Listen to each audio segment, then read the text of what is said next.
Soy valiente y esforzada y no me canso para nada. Veo a mi derecha y a mi izquierda, mis ojos tengo en la meta. Jesús, tienes tú mi mirada. Jesús, camina de mi lado. ¿Qué tal? ¿Cómo están? Sean todos ustedes muy bienvenidos a su programa Mujeres de Excelencia TV. Yo soy Selma Valadez y les doy muchas gracias por acompañarnos. ¿Cómo están? Qué alegría saludarles. Yo soy Cristina Cuellar y como siempre súper contenta y agradecida de poder formar parte de esta producción de Mujeres de Excelencia versión televisión. Y les pedimos por favor que se queden. El día de hoy tenemos un tema que es tristemente real, tristemente actual y lamentablemente muy, muy alto. La prevención, más bien vamos a hablar de prevención del tema del abuso infantil. Así que no te vayas, te pido que te quedes, pero esto es un tema tan delicado y tan actual que para eso tenemos una invitada. Claro que sí, ella es Lili Villanueva, ella es psicóloga, terapeuta y estamos muy contentas, Lili, que hayas aceptado la invitación para venir a darnos la información de este importante tema. Gracias por estar aquí. Bienvenida. Lili. Muchas gracias, el placer es mío. La verdad es que hay temas que son dolorosos, pero que también son necesarios hablar porque son una realidad cada vez más creciente en nuestro país y es necesario que pongamos cartas en el asunto y trabajemos más en una cultura de prevención que lamentablemente no existe. Así es, y bueno, vamos a leer un poco las estadísticas que son alarmantes. México ocupa el primer lugar a nivel mundial en abuso sexual, violencia física y homicidios de menores de 14 años, según la Organización para la Cooperación y el Desarrollo Económico. 4.5 millones de niños y niñas son víctimas de abuso sexual en México. Solo el 2% de los casos se conocen en el momento en que se presenta el abuso. Es muy triste. Según la ONU, cada minuto 4 menores son víctimas de abuso sexual en América Latina y al menos 3 son niñas. La PGR reportó en el 2013 12,000 cuentas de internet donde se exhiben imágenes de explotación sexual a menores de edad cuyas edades oscilan entre los 4 y los 16 años. Son estadísticas de verdad alarmantes y muy tristes. Y muy dolorosas. Yo escuchaba algo, Lili, y a ver si tú me puedes confirmar si es real o no. Escuchaba a un experto que decía que 1 de 4 niñas es abusada antes de los 12 años y 1 de cada 7 niños. ¿Es real? Así es. De hecho, la edad promedio de abuso sexual son los 6 años, es la edad de mayor vulnerabilidad. No quiere decir que no existan abusos antes o después de esta edad, pero es, digamos, la media en estos casos. Y estas estadísticas, comentábamos hace un momento, que tienen sesgos porque además de que no existe una cultura de denuncia sobre estos temas, porque son muy complicados y a pesar de que en nuestro país en la administración de Morales Lechuga se establecieron agencias de delitos sexuales especializadas para poder atender a víctimas de abuso sexual, someter al niño a un proceso nuevamente de revisión, de declaración, etcétera, es muy complicado. De confrontar, además. Entonces, pocas veces los papás lo hacen. Entonces, aunque existe el abuso y además hay otra característica que vamos a ir hablando de ellas conforme el programa avance, es que los niños siempre están vinculados emocionalmente en la mayoría de los casos con sus agresores sexuales.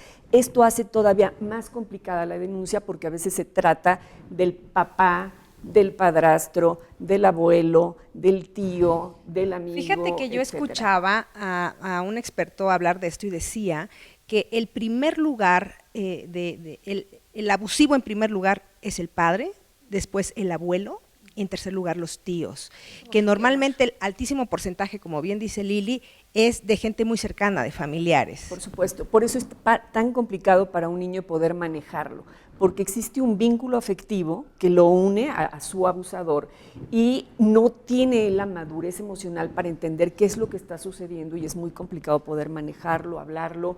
Los papás desafortunadamente pocas veces platicamos de estos temas con nuestros hijos, que tenemos que hacerlo desde edades muy tempranas. Desde que ellos empiezan a hablar, nosotros podemos empezar a sembrar semillas de prevención para que ellos aprendan a cuidar su cuerpo, a entender que les pertenece, que hay partes privadas en nuestro cuerpo que nadie tiene el derecho a tocar. Oye, pero fíjate, perdón, yo creo que en todo esto es muy importante que la gente entienda y pueda saber qué es un abuso sexual, porque yo puedo decir, ay, bueno, un abuso sexual nada más es y le puedo poner dependiendo de lo que yo crea que es. Entonces, ¿por qué no nos dices qué es un abuso sexual? Claro, sí, mira, el abuso sexual se divide en 3 etapas, pero en 3 tipos de abuso. Es el abuso sexual leve, el moderado y el severo, y ahorita los voy a explicar, pero el abuso sexual, digamos, la explicación más amplia, es aquel abuso que perpetúa un adulto hacia un adolescente o menor, en donde el adolescente o menor es utilizado para la gratificación sexual del adulto. Aquí no importa si existe o no consentimiento, porque de hecho, aunque les parezca increíble, hay abusadores que dicen, el niño consintió, él estaba de acuerdo, o él me buscaba, etcétera, ¿no? Ahorita vamos a hablar de todos los aspectos que hay detrás de los niños abusados y cómo efectivamente algunos se pueden convertir en niños seductores que inician relaciones de esta manera porque fueron abusados a temprana edad. Pero por eso aquí no importa si había consentimiento, entre comillas, o no del menor, ¿ok? Ese, digamos, es el abuso sexual. El abuso sexual leve, vamos a estar hablando de proposición de actividades sexuales por parte de una persona adulta hacia un menor o hacia un adolescente, o el exhibicionismo del adulto o del niño. Ya sea que el adulto le pida que se quite cierta parte de la ropa, etcétera. Estamos hablando entonces de proposición y exhibicionismo, ¿ok? Sí, ese es el abuso sexual leve. El abuso sexual medio, vamos avanzando de nivel. Y entonces vamos a hablar de un manoseo con o sin reciprocidad, ¿sí? Entre un menor y una persona mayor que él. Y vamos a hablar también de frotación genital o anal, hay contacto, sin que exista, evidentemente, penetración, ¿no? Solamente hay contacto, estamos hablando. Y aquí me parece muy interesante porque uno podría pensar que el abuso sexual solamente tiene que ver con una penetración, y por eso es tan importante la definición que tú nos das, porque previo a esto, antes del toqueteo, como bien dices, ya es abuso. Sí, por supuesto que sí. Por supuesto que sí, y algo que es muy importante enfatizar es que algunas personas piensan que para que el abuso sexual dañe la vida de un menor tiene que haber existido penetración, y esa es una falacia. Hay casos clínicos en donde solamente llegó, por ejemplo, al nivel de toqueteo, y esto afectó la vida de las personas por muchísimo tiempo, sobre todo en el área del contacto, de la confianza con los otros, de la vida sexual activa a la hora de tenerla, etcétera. Vamos a hablar también un poquito de consecuencias más adelante, pero bueno, vamos ya avanzando, y el abuso sexual grave, entonces sí estamos hablando ya de un contacto oral, genital o anal, con o sin reciprocidad, en donde el menor es utilizado para la gratificación sexual del adulto y existe ya penetración, ¿ok?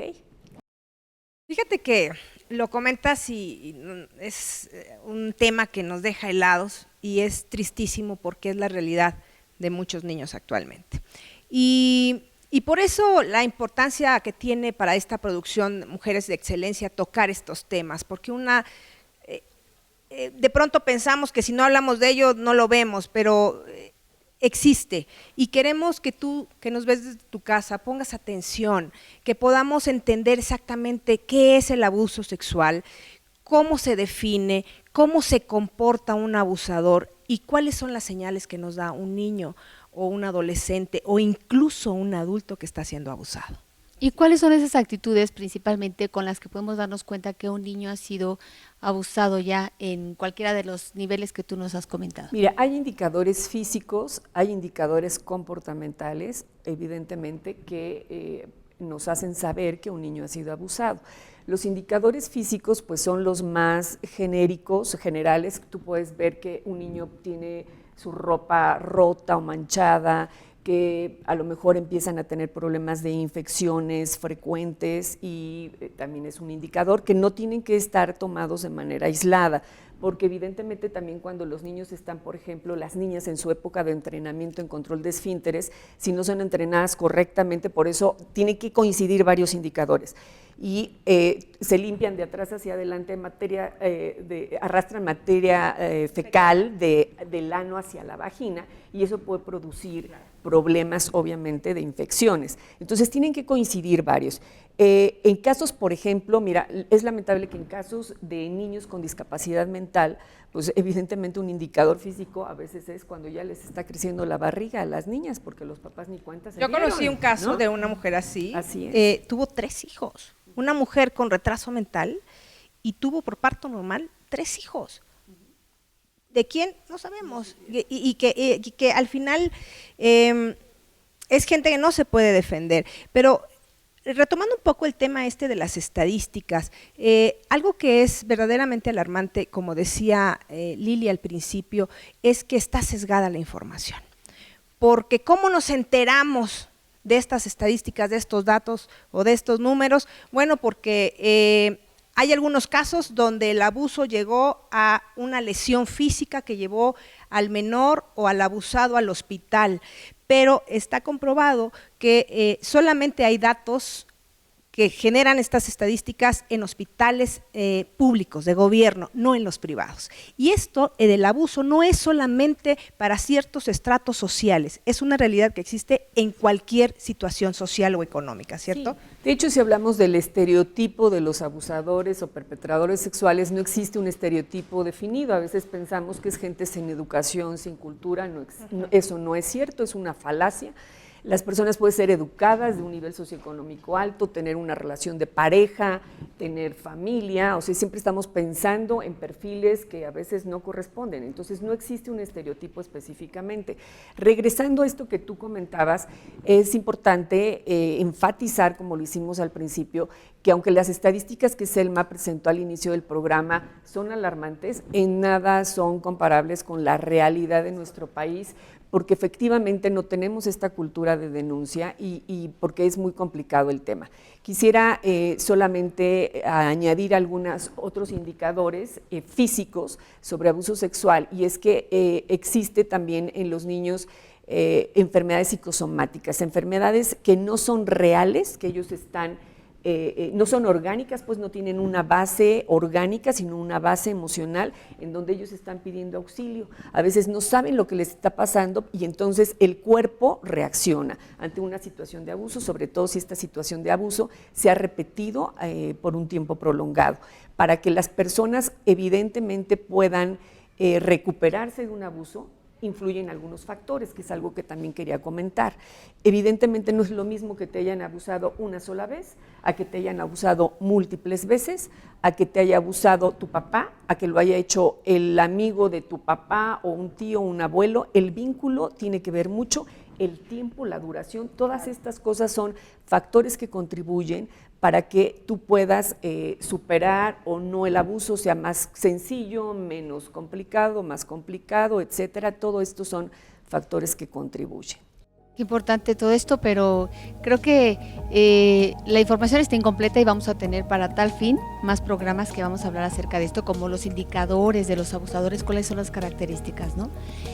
Creo que la conclusión que nos ha dado Lili es muy completa, muy sabia, pero ¿qué les parece si nos vemos en la próxima producción? En la próxima cápsula. Esto es una serie de programas que esperamos que les sean de mucha utilidad debido a que es un tema súper extenso.